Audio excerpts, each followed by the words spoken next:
Welcome to the launch of the U.S. Department of Transportation's Project Delivery Center of Excellence and our new 8-part thought leadership series on delivering the benefits of the bipartisan infrastructure law. I'm Ann Aylward, Director of the U.S. Department of Transportation's Volpe National Transportation Systems Center. The Volpe Center has already gotten to work on developing this new Center of Excellence in cooperation with our colleagues at USDOT, and we look forward to working with all of you in the months ahead. We've had a great turnout for today's kickoff, including representatives from across the transportation enterprise.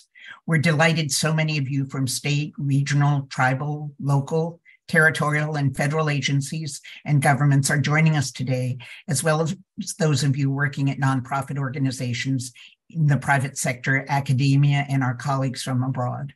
We're honored that U.S. Transportation Secretary Pete Buttigieg is with us for today's kickoff, and joining him is Bent Flupierre, Chair of Major Program Management at the University of Oxford's Said Business School, and the Willem Kahn Rasmussen Professor and Chair at the IT University of Copenhagen. The Secretary will now deliver remarks. Thank you for joining us today, Mr. Secretary. Well, thanks very much, Ann, for all the great work that you are doing leading the Volpe Center, and to everybody who is there, and everybody among my colleagues around the country who is joining today.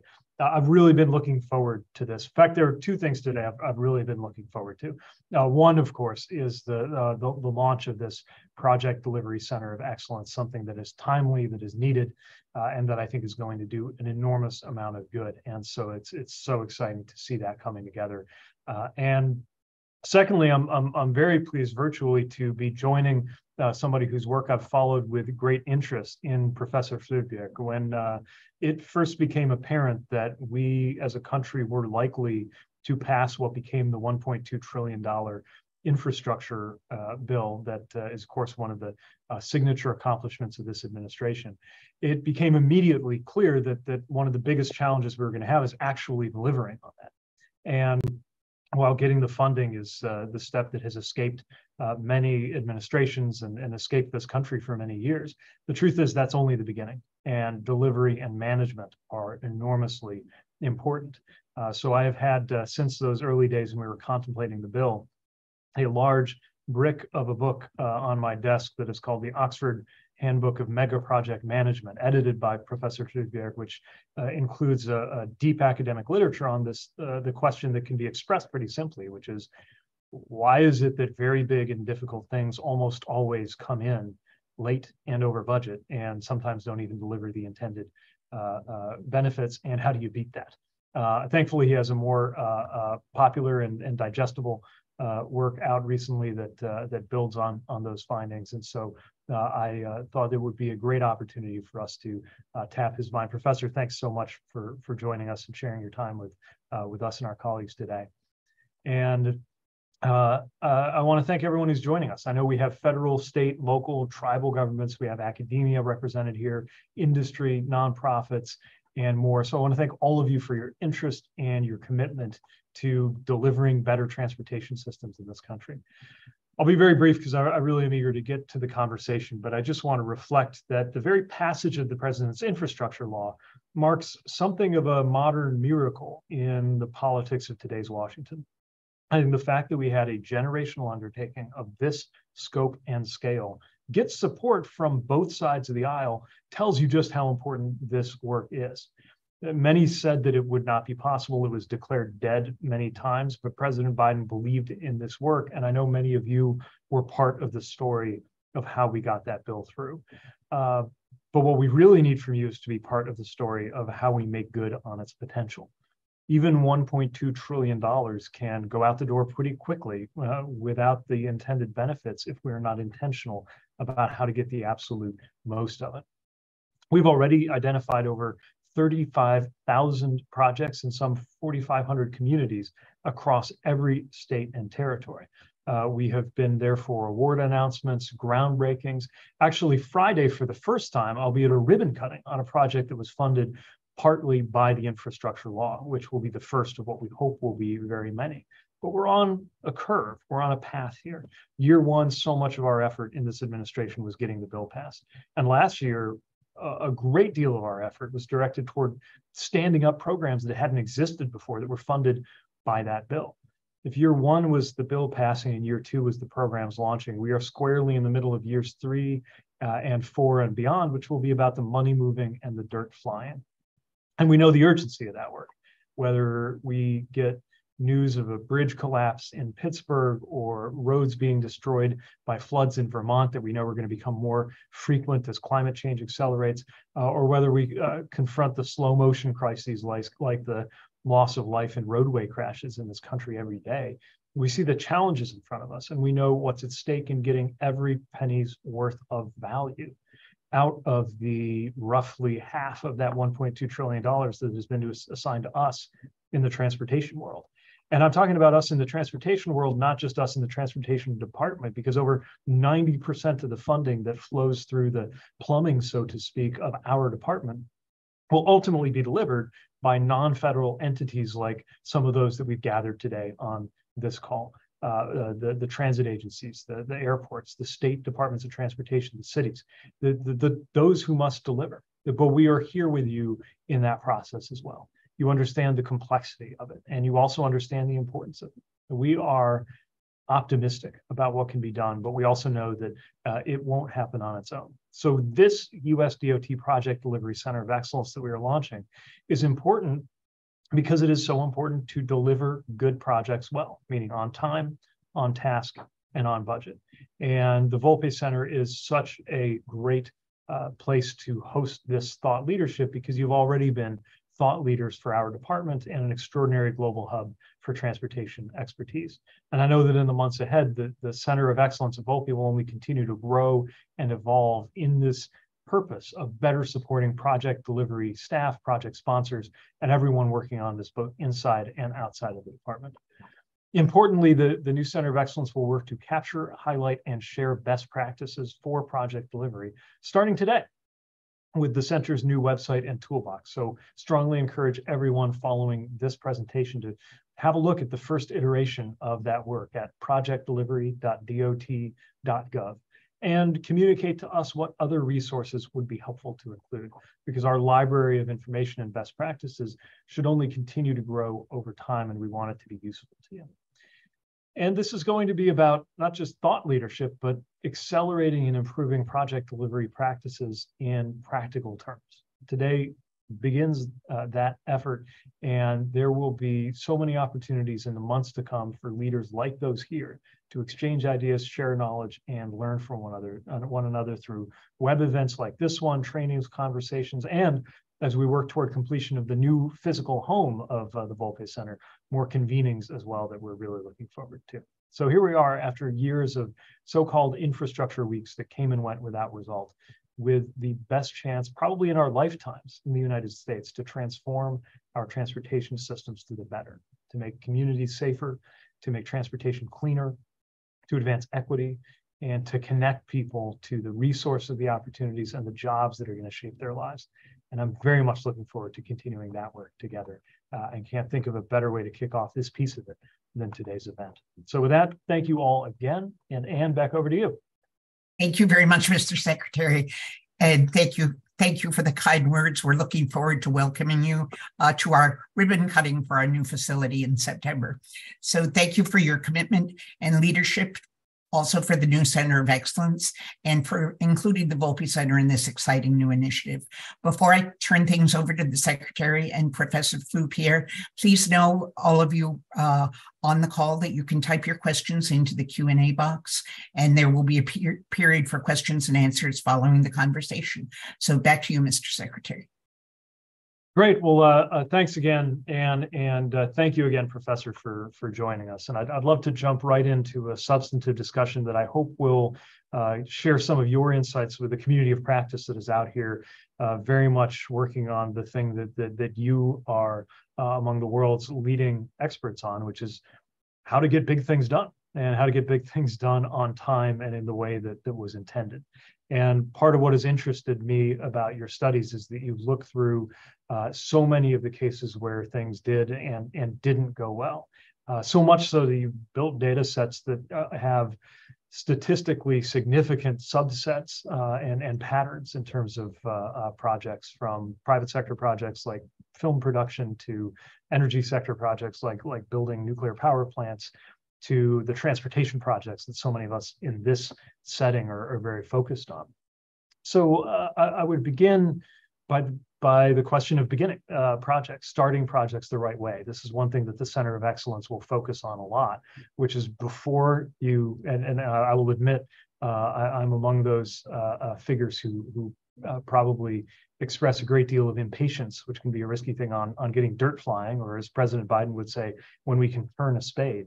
But before you first turn a spade, a lot has to be done, and you've written a lot on what you call slow thinking prior to acting fast to deliver. So let me begin by asking you to share a little more about what needs to happen first and how to think about the difference between everything that happens before you move dirt and everything that happens next. Right. Yeah. First, thank you for inviting me. It's a real pleasure and honor to be here. Thank you very much for that. Yeah, it sounds like a paradox, but if you want to go fast, you got to go slow first. That's something that is very well established in behavioral science. We as humans have a propensity, a cognitive bias, the psychologists call it, for just getting ahead with things. And you know, there are good evolutionary reasons for that. If you meet a lion on the savannah, you want to make a quick decision and you want to get away, right? But if you are investing $1.2 trillion, that's a different situation. You actually want to put some thinking into that, and not just for the whole amount, but for each project that goes into spending that money. And what we see in a lot of projects is that people run with the first idea quickly, because that's what we are hardwired to do. It's called availability bias. And what we need to do is slow down in order to bracket that availability bias and think about what is it we are doing here. And the most important question is actually, why are we doing this? So for each project, you need to be clear about your why. And that's actually the question to start with, to ask, why are we doing this project, and find good answers to this question. Then once you've got that question answered, and it's not a question you answer just once, you go back and forth, you have lots of different stakeholders helping you answer the question and so on. And once you have a solid answer, you begin to what we call think from right to left. You put it on the right of your project chart, and then you think backwards. You think, what are the things that we need to do moving backwards in order to arrive at this outcome that we have now decided that we want to do. So those are two elements that go into thinking slow, is to spend a substantial amount of time thinking about why are we doing this project, and then a substantial amount of time figuring out how do we get to the outcome that we have now decided that we want to arrive at. And then when you get into the delivery process, you want to make sure that you keep your eyes on the outcome all the time. No matter where you are in the delivery process, you look at the right of the diagram, to the outcome.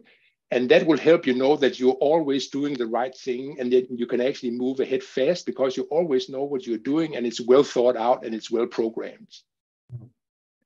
I would love to unpack a little bit this idea of interrogating the why, because I think often we come to projects and at first the why seems very obvious. Why do we do this project? Well, we need to fix this bridge.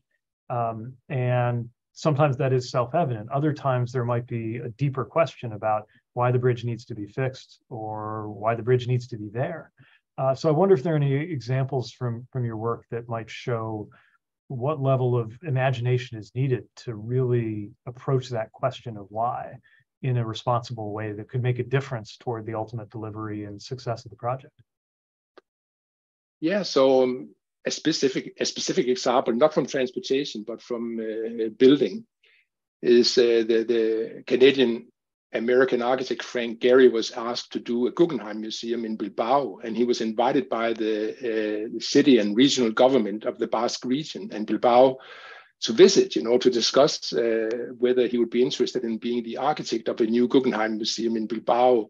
And the government had already decided, which building they wanted to be the new Guggenheim. And of course, they showed the building to Gehry, and this was a fine old building, an old winery. And what the city government and regional government told Gary is, we want a building that can do for Bilbao and the Basque region what the Sydney Opera House did for Sydney.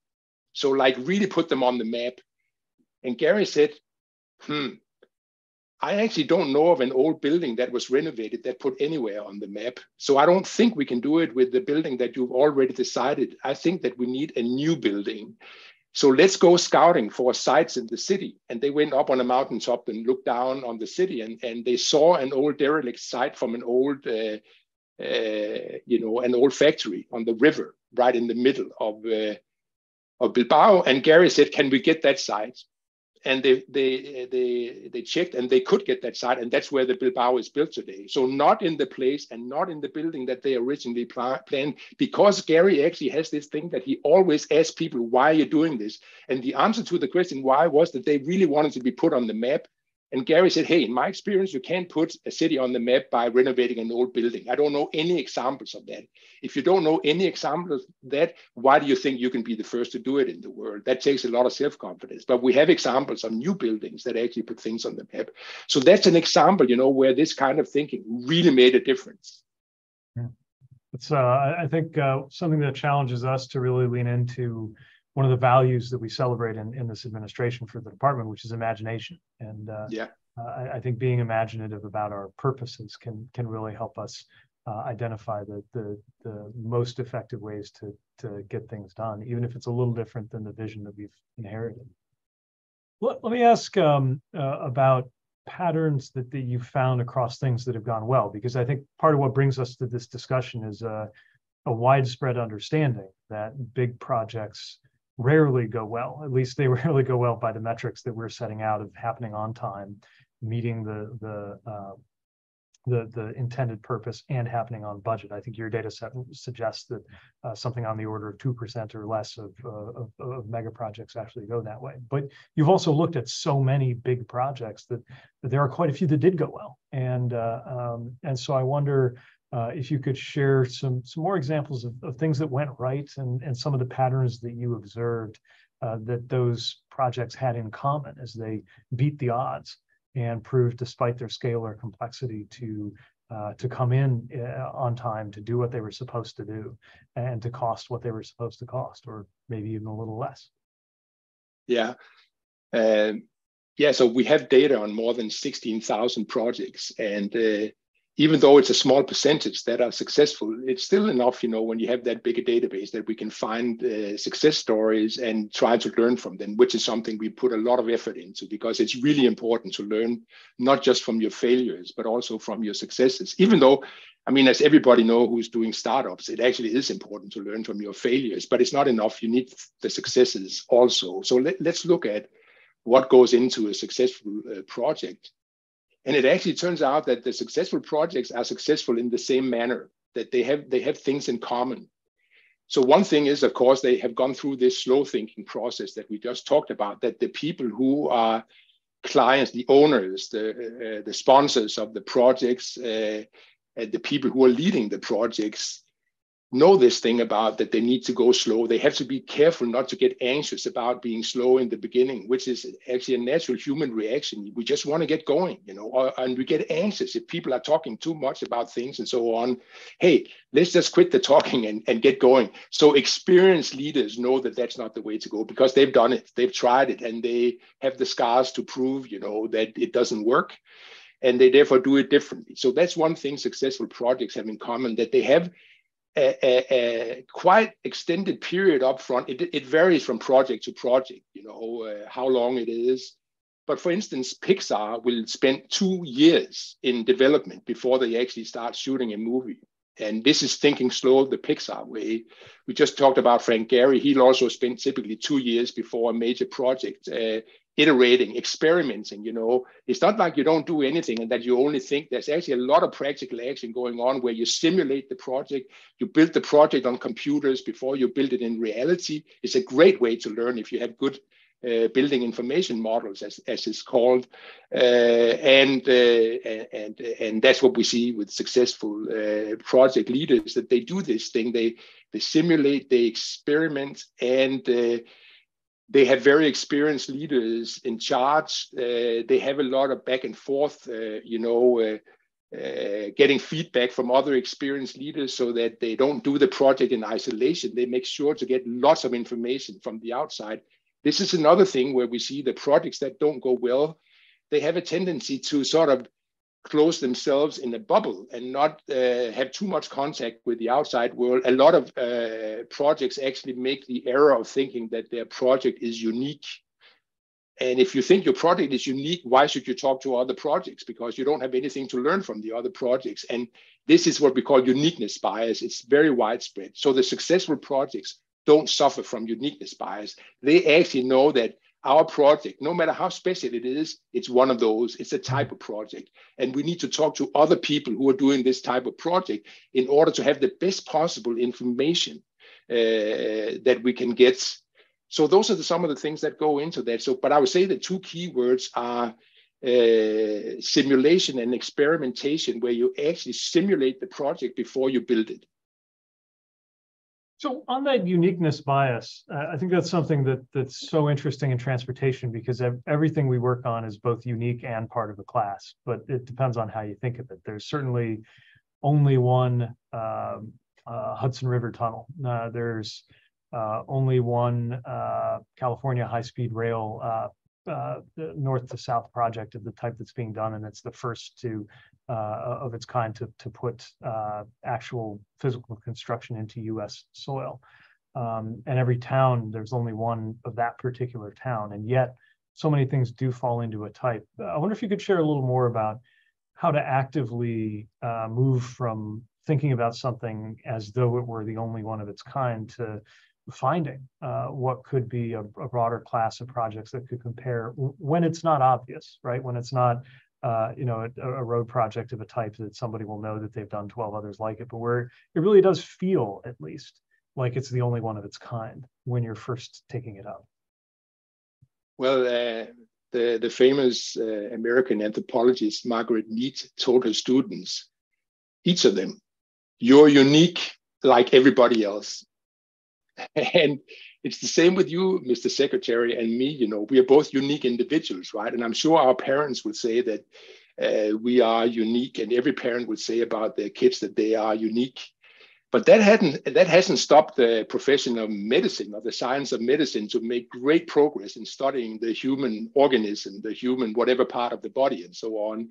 And we need to think the same way about projects. So even if there's only one Hudson Tunnel, there are literally thousands of tunnels around the world. And to think that you can build a tunnel without taking the experience into account from all these other tunnels, that's hubris. And you are going to get punished if you commit that hubris, So the way you benefit from other projects is by studying what the projects have in common. So for instance, the iron law that we talked about earlier, that project tends to come in over budgets, over schedule, and under benefits, that's something that projects have in common. To different degrees, it varies between project types, but it's something they have in common. So you can actually use statistics from other projects to estimate the risks of your projects. That's one thing you can do. There's also all sorts of techniques and methodologies for design and for construction, that where the experience is shared across lots of projects, and you can learn a lot from others. And again, if you don't take that learning into account, you're just going to perform worse. You're really putting yourself in a position that you don't need to put yourself in, where you are increasing the risk that your project is going to fail enormously if you don't benefit from all the learning that is out there. You also mentioned the human factor of experience, and on this in this convening right now, we have some remarkably and wonderfully experienced transportation leaders. We also have people who are probably newer to project delivery. And if you think about the United States as a country, on one hand, a country that is, of course, very experienced in the general sense of at having built every form of infrastructure and pioneered many of them, and on the other hand, almost by definition, We do not, as a country, have the experience of doing this kind of once-in-a-generation nationwide infrastructure investment intended to make up for about 50 years of lost time and to prepare us for the next 50 years, including considerations that were not much part of the picture in past generations, like climate change.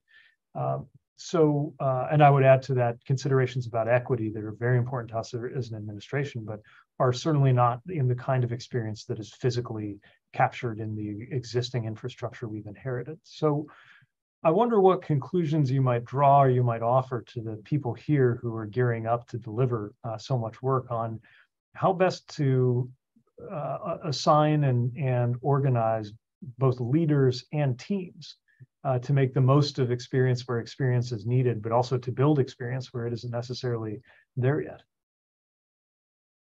Right. So first of all, the US has a very proud tradition delivering infrastructure, and in the first half of the 20th century, there were a long period where enormous amount of infrastructure was built in the US, and a lot of it very successfully, including by the standards of the rest of the world, where the United States actually became a model to follow. So just take hydroelectric dams. The US was before the rest of the world, and the rest of the world actually imitated the United States when they got to build hydroelectric dams. So like the Hoover Dam is the archetypical example here. And it's I think that's a proud project, and we can still learn from it. We actually talk about that in our book. We talk about the Hoover Dam and other American projects like that. So I think that there is a tradition to learn from in the United States. Of course, it's different today. So there are all these other things like the equity issues, social issues, environmental issues that needs to be taken into account that make things different. But that's possible. That is doable. So what are good leaders and good teams in this kind of situation? And I think you are absolutely right to mention both leaders and their teams in the same breath, because every good leader that I've ever talked to always do that. They always emphasize their team. A good leader is, worth very little on their own. They can't do anything without their team. So we need both. If we start with the leader, however, we call them master builders, and we had tried to identify master builders, and we define master builders as people who have a track record, a proven track record. They can actually deliver the projects that they're responsible for, not following the iron law, so actually on budget, on time, and with or more than the expected benefits. That's a master builder. And that's basically the kind of person that you want to look for. And so you want somebody with a track record that proves they can actually deliver the project that you're now considering hiring them for doing. And I would say, Mr. Secretary and everybody else who's listening, if you can't find somebody with a track record for the project that you are doing, don't do the project. It's that simple, because you're going to have enormous risk of going wrong if you let somebody, develop their skills on your project, skills that they don't have already. And we have seen many examples of this where you hire somebody from a different sector, let's say somebody from oil and gas, to do a transportation project. It doesn't go well.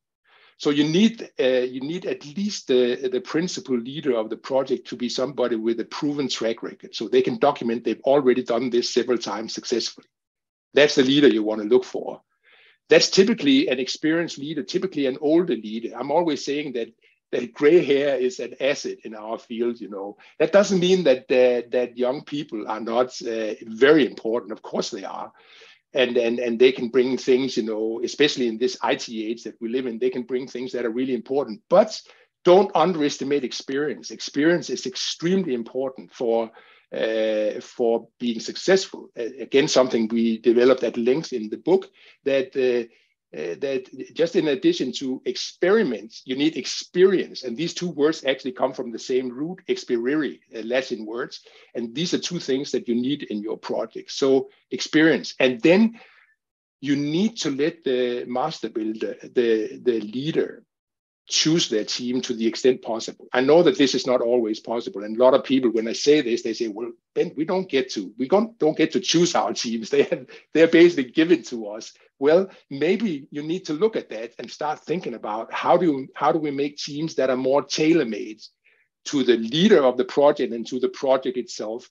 So instead of mechanically thinking like, hey, a team is a team is a team, which is a mistake, that's an error, that's a fallacy to think that any team is as good as any other team. You start thinking more specifically, what kind of team, which persons, and so on. And here, the right place to ask is the master builder. I know examples of successful project leaders who will actually make it a condition for them taking on a project when they are asked that they can bring a certain number of key people from their team that they work with on every project. So that's the thing we see across projects. And back to talking about success, the successful projects and the successful leaders work with the same partners and stakeholders over and over again, sometimes over 20, 30, 40 years, and they become better and better, because that's actually the way you get really good, is by doing the same type of project with the same people over and over. You mentioned the risk associated with not having the right leadership, and I want to dwell a little bit on the topic of risk, because I think just about everybody involved in delivery is on some level managing risk for a living. But we also know that often there's a failure to address risk early or anticipate risk, which can lead to overruns and project schedules being prolonged. One example you cite is not from a multi-billion-dollar project, but a home improvement project that it winds up being emblematic for those who experienced it, of things that you do see in these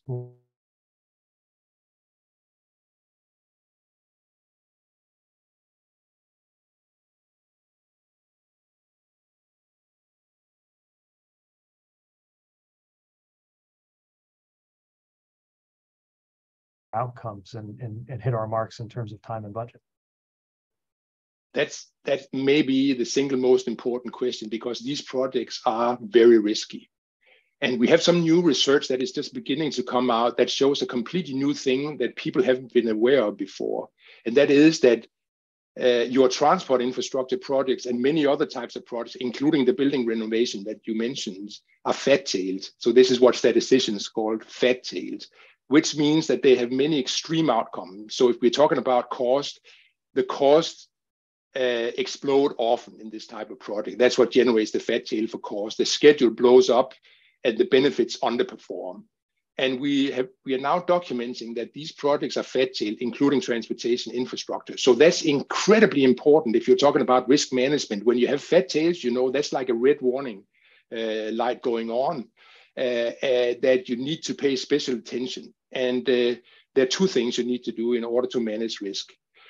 You need to look at the whole risk distribution, the whole curve. You can't use the averages. This is a bit technical, but fat-tailed distributions don't have reliable averages, period. So forget about the average. You need to look at the whole probability distribution for risk. And then, part of that you can cover by contingencies, like you put aside 20, 30, 40% contingency, and then you have that money when things start to go wrong, and you don't have to go out and raise additional funding and so on. And that's a big security for the project team. If they have contingencies like that, they can draw on if they have good reasons to draw on them. But actually, part of that probability distribution you cannot cover with contingencies, because the contingencies would have to be way too high, 300-400%, in some cases even higher. IT is just totally off the chart. You might need 800% to if you were going by contingencies. And of course, that's not practical. So the second thing you want to do, in addition to having contingencies for maybe the first 80% of the risk curve, the fat tail, the last 20%, you need to do what we call black swan management. So black swans is a metaphor for the extreme values. They're called black swan. You want to eliminate the black swans. You want to cut the tail. And we have developed methods for doing that. In the book, we give an example how this is done for high-speed rail 2, which is the equivalent of the California high-speed rail project, which is being built in the UK here right now, and where we were involved in the risk management and risk assessment. And we did this specific exercise of cutting the tail of the project in order to avoid ending up in the fat tail. So those are the two things. You look at the whole probability distribution of risk. You use contingencies to protect yourself on the milder risk, and for the wild risk, you use black swan management. One feature of really any large public sector projects, certainly transportation projects in the United States, is the expectation and the requirement, which we enforce through NEPA rules, of adequate community and stakeholder engagement. And I think on one hand, we often find that this process is sometimes the vessel into which people pour all of their anxiety or frustration about project timelines. And on the other hand, we found that if you don't go through that process the right way, you actually increase your risk of controversy, litigation, opposition, or delay toward the end of the planning timeline. So I wonder what your research might show about what happens in the relationship between the project and those who are working on it and everybody else that's important to know about community engagement and stakeholder engagement. Not only from the perspective of doing the right thing socially and democratically, but also just in terms of doing the right thing for the project development to go well. So first observation is that you can't avoid it. I mean, if you try to avoid it, you will end up, like you say, that you really put your project at risk. So it's actually about risk management too, in addition to all the other things that it's about. So stakeholder engagement is crucial. And again, if we look at the successful project leaders and the successful projects, they put a lot of emphasis in this. They take it as seriously as the design of the project. They take it as seriously as all the cost-benefit analysis, the environmental impact analysis, the social impact analysis. Stakeholder engagement is at the same level. So you want everybody who's impacted by the project or who might impact the project. So both ways, who are impacted and might impact your project. Those are the people that you want to deal with. And one thing I've observed that I find really interesting is that the really successful project leaders and projects actually pay extra attention to the people who are really harmed by the project. So let's say people who have to move. I mean, you have a new right-of-way, you're putting in a new road, or you're putting in a new rail line, as is the case with the California high-speed rail example. And some people, traumatically have to move maybe from their community, and their house will be torn down and so on. It's a tragedy for many people. And it's actually impossible to build projects without things like that happening. Some projects turn their back on this because these people are going to become, very strong critics of what you're doing, and they will do everything they can to undermine you. Of course, it's a natural reaction. Those are the people that you really want to spend time on and make the biggest effort to help. It's like simply hire people whose job it is to take care of stakeholders like that. We have examples of projects like that. I have an example with a big bridge that were built where they had to tear down 126 homes. They hired a person to go around and talk to each family in those 126 homes. They ended up, being able to explain what they were doing, and they compensated people in a way that was fair, and they treated them with respect. They didn't. It's easier, and we have an inclination. If somebody becomes our enemy, we want to turn our back to them. And stakeholders like that appear to be your enemy when you're doing a project. Of course, they see you as their enemy for good reasons, and then you start seeing them as your enemy from the project organization's point of view. Now, if you end up in that situation, then you've already lost. You need to make a situation like the one I described. You get people employed whose job it is to take care of these people. You make sure there's a compensation scheme where the compensation is fair, so people won't say that, hey, I actually didn't get the value of my home and so on. And that's peanuts, to pay a fair price for 146 homes on a multi-billion-dollar project. It doesn't matter, basically. So there's lots of scope, and we've seen that on projects around the world, in Asia, in Europe, in the United States, that if you do it this way, if you think about stakeholder management in this way, first of all, it makes your job much more interesting, also much more challenging, but also you will be more successful. I think this is a really important point, because too often we fall into a suggestion that it's really engagement versus delivery, that anything you do to do the right thing to engage the community or to engage people who are impacted is somehow coming at the expense of moving quickly and getting something done.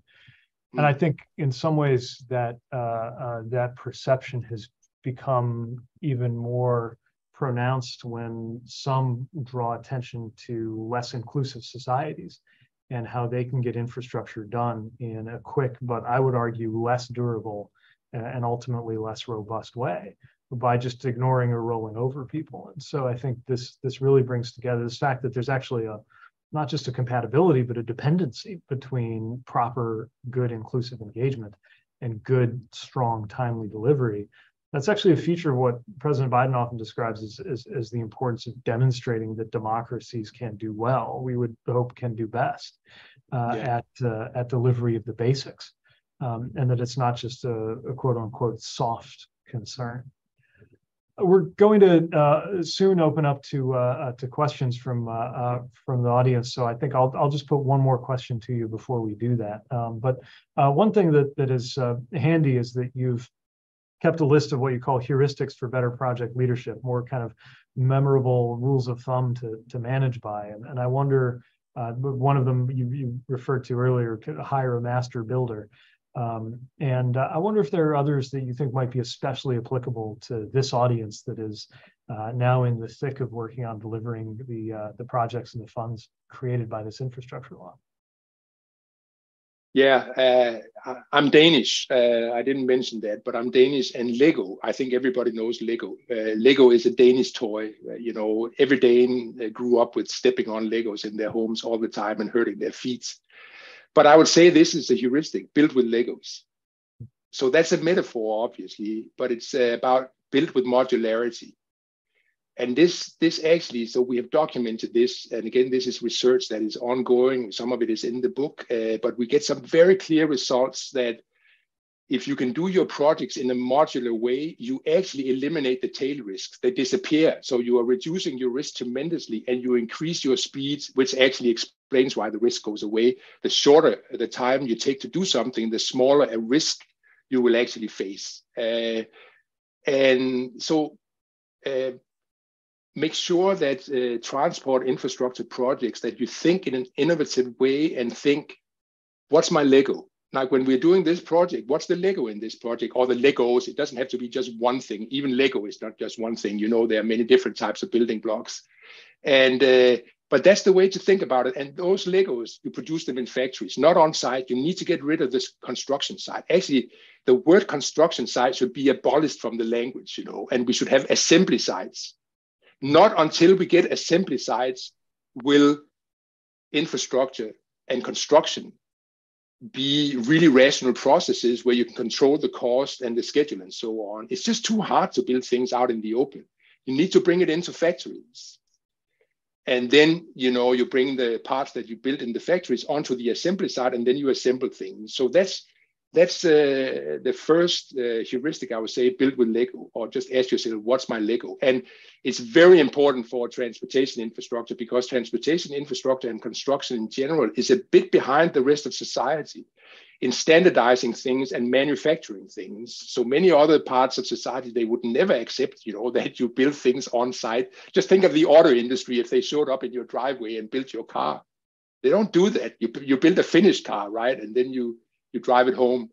So that's one thing. Another one that I would recommend is make every project about climate. That doesn't mean that the project cannot be about other things, but we live in a situation now where we have to think climate into everything. And again, it's possible. And again, actually, climate benefits very much from modular thinking. One of the reasons that the wind industry and the solar industry is so successful these days, with the cost of electricity plummeting, you know, over time, is because they are totally modular. So what's the solar panel? It's totally modular around the solar cell. You put the panels into an array, you have an array, you put a lot of arrays together, you have a solar farm, completely modular from the smallest part to the largest part. And if you don't have enough in one solar farm, you just build another one, and in exactly the same way. The fact that they are so standardized, produced in factories and so on, mean that you can deliver them effectively. we need to think in transportation more like people do in the energy sector now. So the energy sector have actually leapfrogged transportation in this sense, and we can do it. There's no question about it. This is where innovation, Mr. Secretary, will come in and the most, and where it will have a huge impact on the environment, because things that can be manufactured like that, modularized, have lesser environmental impact than things that cannot and can be done faster. And then the last example of heuristic is, and this one is really important, and maybe the most important in behavioral terms, is your biggest risk is you.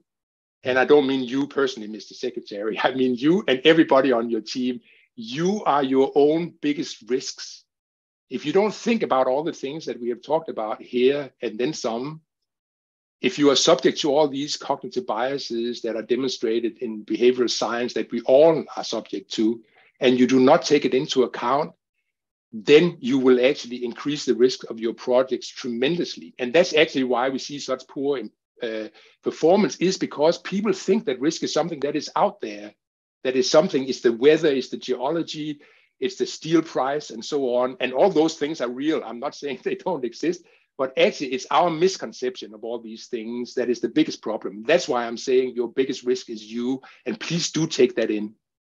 That's a very good challenge, and also a very good note, I think, to bring in more of the voices of the participants. So let me return it to Anne to guide the audience Q&A portion of our hour. Thank you both for tremendous dialogue. We could easily go on for another hour. We have way more questions than we're going to be able to take. But for those of you who we don't get to, please be assured that we'll take your thoughts into account as we structure the Project Delivery Center of Excellence. So, Professor, the first question that came in says, I've long been interested in Professor's research in optimism bias. And I'm wondering if you could just speak a little about the trends you're seeing in this research and any advice you'd offer us as we seek to administer mega projects and major projects across the modes. Sure. And so optimism bias is considered the most important behavioral bias. So Danny Kahneman, the Nobel Prize winner in economics, a professor at Princeton University, he says that this is the most important cognitive bias. I was originally invited by actually the UK Department for Transportation to work on optimism bias way back in the 2000s by the Treasury and the Department for Transportation, because they saw optimism in the transport infrastructure project. So the work on optimism bias in project management actually grew out of the transportation fields. So we're right at home here. And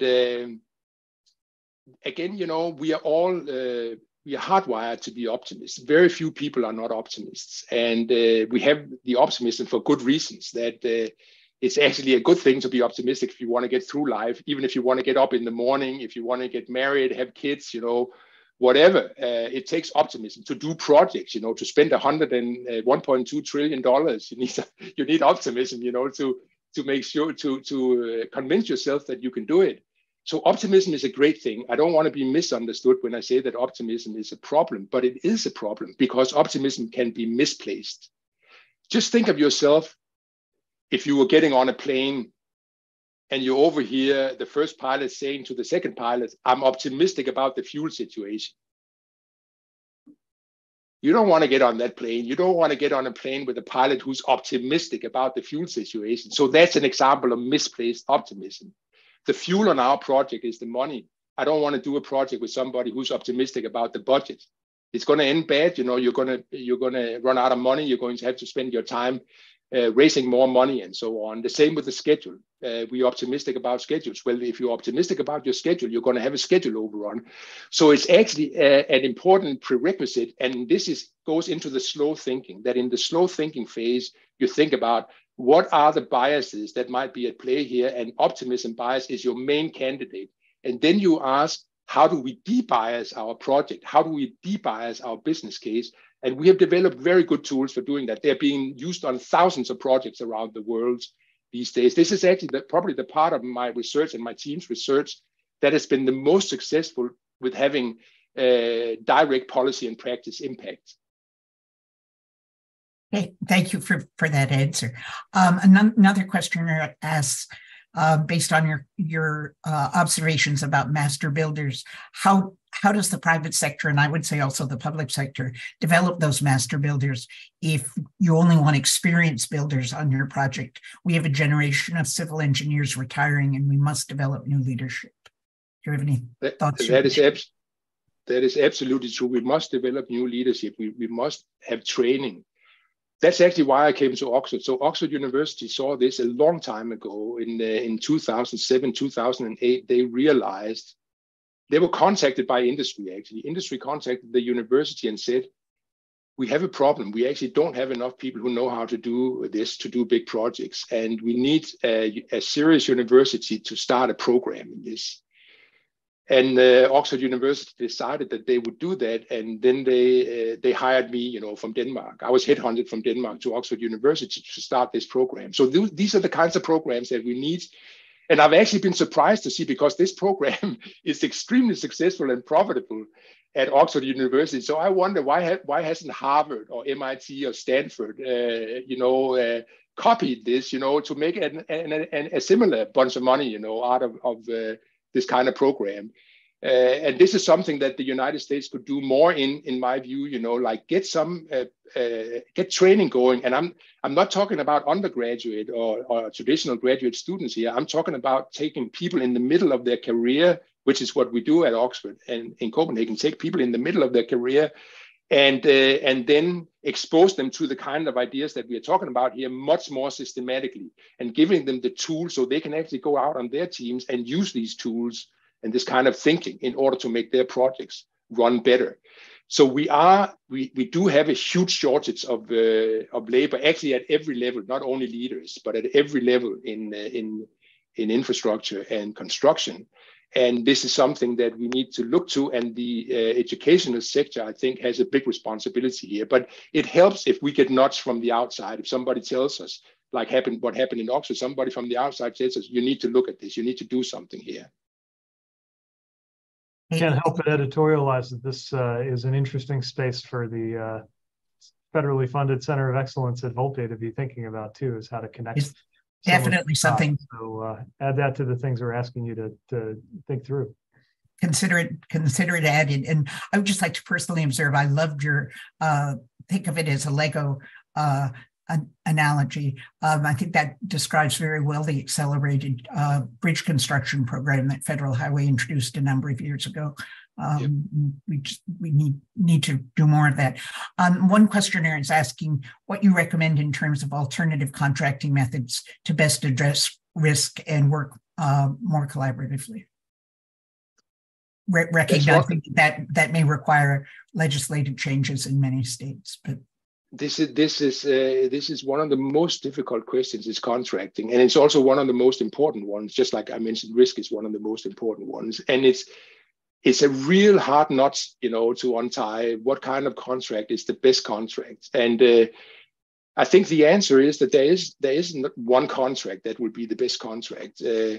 So I would say if you work with very experienced people, so you have a very experienced team and they're working with, builders they work with before that are also very experienced in these specific projects, you should actually do a partnering contract, like what was done for Heathrow's Terminal 5, that the client, the sponsor actually takes on all the risk and you just hire people in to do the job, because you don't want the fight over who's to blame when something goes wrong. You don't want this risk blaming, and that people say, no, it's not my risk, it's your risk. So they push the risk back and forth between them, often ending up in arbitration or worse, in courts, which is very common on construction projects. That happens, unfortunately. So for a mature client and a mature project organization, I would say partnering contracts is the way to go. But it's very rare. They are the minority. The majority of contracts are still contracts that is some variation of lowest bids, and then the contractor is taking all or the majority of the risk, ending up in the game of pushing risk between the sponsor and the contractor.